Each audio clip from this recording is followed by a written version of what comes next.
Praise the lord. నిజమైన స్వరం. July 28, 2026 Holi prayer home సంఘం వారి అనుదిన వాగ్దాన పరిచర్య.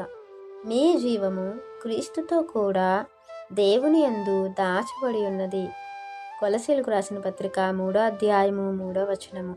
ప్రియమైన దేవుని వారులారా, మన జీవమంట యేసుక్రీస్తు వారితో కూడా దేవుని యందు దాచబడి ఉంది.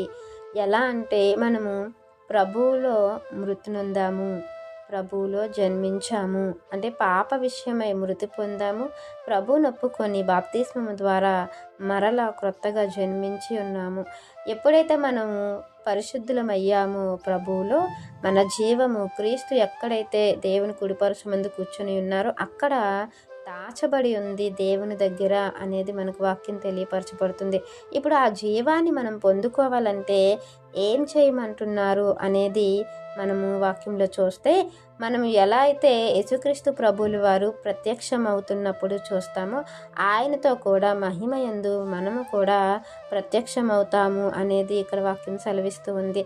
అందుకని మనము నవీన స్వభావాన్ని కలిగి ఉండాలి తప్ప ప్రాచీన స్వభావం అంటే పాత స్వభావము, పాపపు స్వభావము లేదా లోక స్వభావము అనేది మనలో ఉండకూడదు.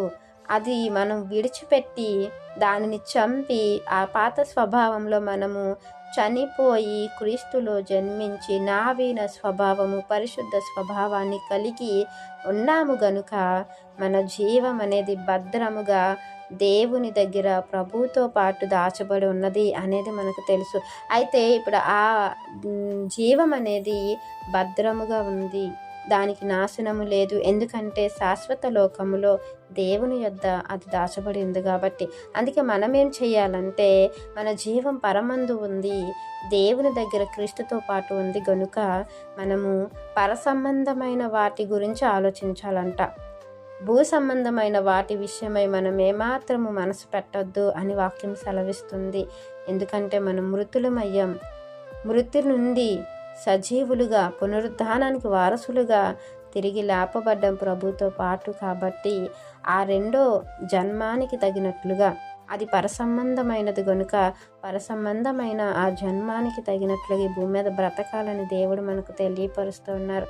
అందుకే మనం పైనున్న వాటి మీదే తప్ప మరి దేని అందు కూడా మనము మనసు పెట్టకూడదు అనేది దేవుని వాక్యం మనకు సెలవిస్తుంది.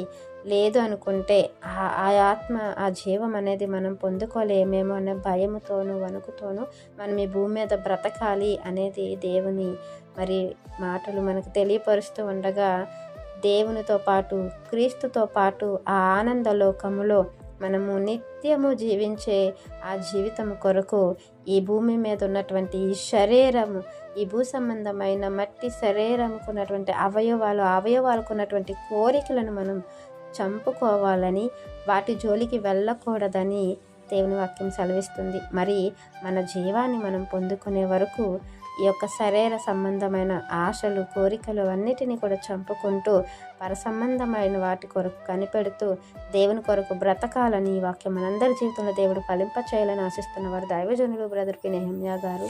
God bless you. ఆమేన్.